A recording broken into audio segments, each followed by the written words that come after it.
Hey friends, what is up? Welcome back. Today's video, I'm going to give you a stretch for your hips. You could think about it as a little bit of mobility, but honestly, I'm just doing what feels good because if you follow me on Instagram, you'll know that I had sciatica about a week ago and it was awful. And since I didn't get much movement in, my hips are super tight. So hop into this butterfly-like position with your feet together and just do a little bit of movement here. Again, I am very stiff right now, so I'm really just doing what feels right, and I really hope that this video helps you guys feel good just like me. So if you want to add a little bit more resistance, go ahead and push those knees down. I'm trying to get my knees to the ground. I've been, as you know, very stiff for a few days, so I need a little bit of extra help because I'm not feeling as mobile as I was. There's nothing wrong with adding assistance, so no shame in the game. Take a few deep breaths. You guys, we're going to hang out in this position just for a little bit before we transition to the next, where you are going to extend your right leg out and reach over to the right. So kind of digging into the hamstring a little bit and the side body. Again, I might sound like a broken record, but I'm doing what feels good, and this feels so good for me right now.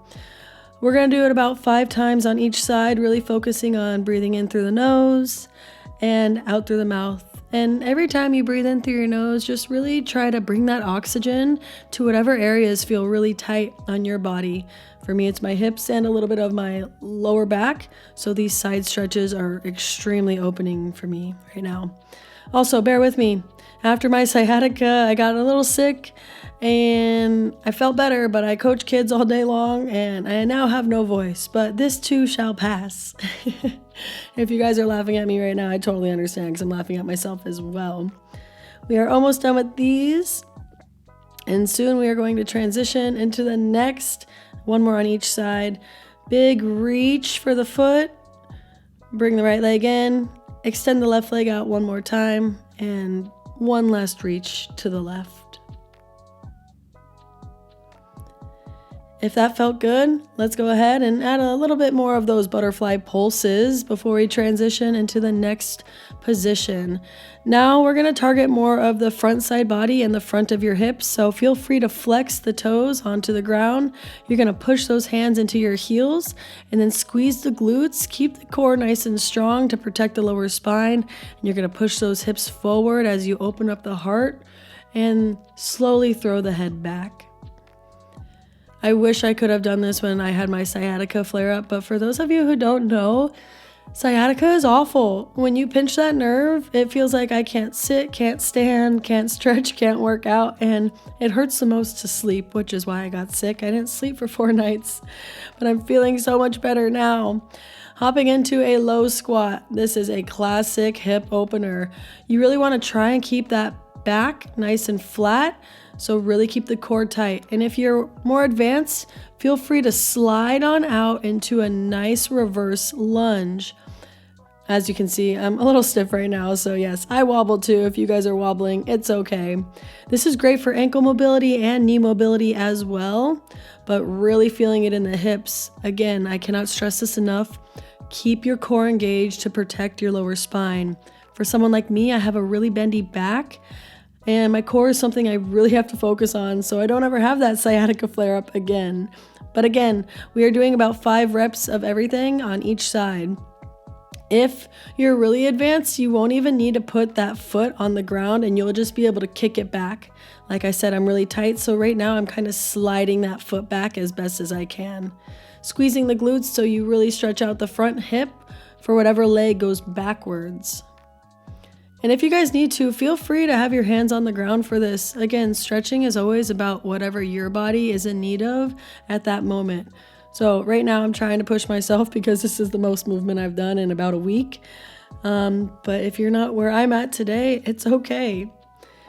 Relax in that seated low squat one last time. And I'm using my elbows here to just push my knees apart for a little bit extra opening.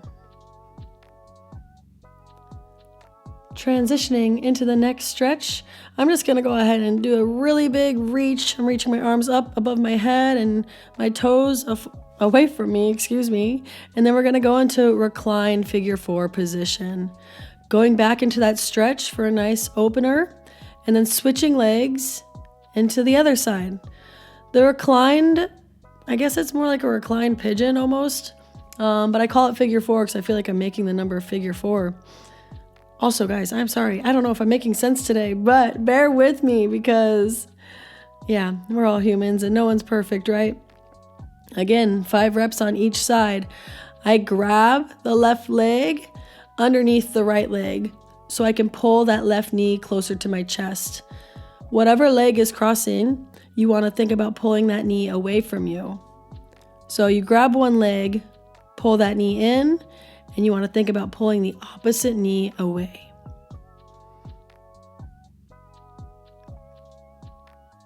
Breathing in through the nose and out through the mouth. Side note, I hope you guys like my plant setup. I normally have couches here, but when I make videos here, I really love it. I'm not too fond of the lighting right now, but it's okay. I will make prettier videos as I go. I hope you guys just enjoy the value in these stretches and my videos. And if you do, I would appreciate some love in the comments below. I would love to know what videos you want to see from me next. Let's go ahead and lay down in this reclined butterfly position. Now just letting gravity trying to help you pull your knees down to the ground. I put my hands on my legs just for a little bit of added assistance. And because I'm so kind of traumatized from that sciatica, I really want you guys to focus on keeping that back flat. Think about rotating the hips forward and keeping that core in, bringing your belly button to your spine. I don't always do that stretch or this stretch like that, but today I am. So again, do whatever feels right. Wherever you're at today is exactly where you need to be. And I hear some of my favorite yogis saying that. Now, I'm not a certified yogi, but I've learned so much from them, and it makes sense. We are so quick to judge ourselves for our imperfections, and sometimes we just have to realize it's okay, and this is what we're meant to be. This is what we're meant to do. Everything is a lesson. We're gonna go into my favorite, okay? Windshield wipers, seated windshield wipers, but you're going to add a heel drive. So tilting both legs to the right here, you're gonna internally rotate one as you externally rotate the other. And whatever leg is in front, you are going to drive that heel up. You should really feel it in the glutes.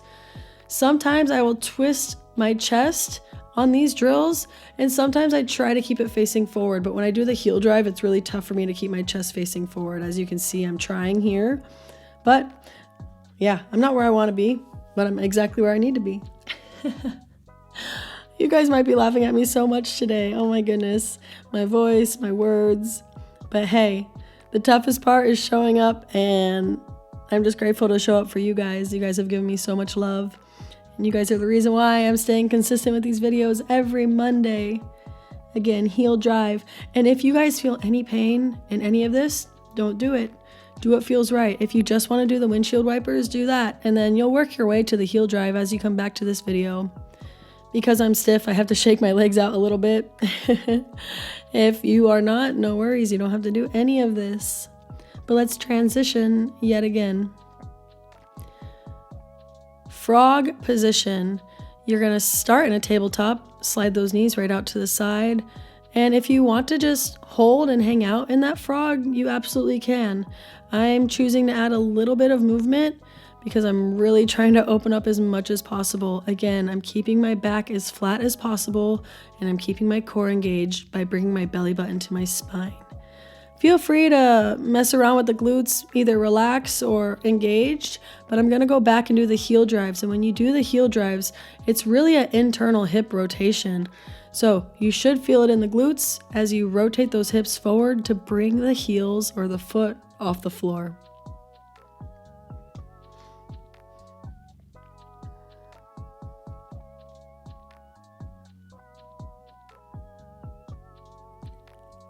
All right, pushing back into one last stretch, a nice child's pose. Sometimes I have my knees together on this stretch, but today I felt like having my knees apart so I can go deeper into the fold and open up my hips yet again one more time. Really breathing in through the nose and bringing that oxygen to your hips, to your spine, to your core, even to your shoulders and your chest. And taking a really big exhale. In through the nose and out through the mouth. We are coming to the end of this stretch, so if you're ready to come on out, let's go ahead and sit back on our heels and take one last deep breath in and one last really big exhale. I hope you guys enjoyed. I really do. And as always, thank you for the love. I'll see you guys next week. Bye.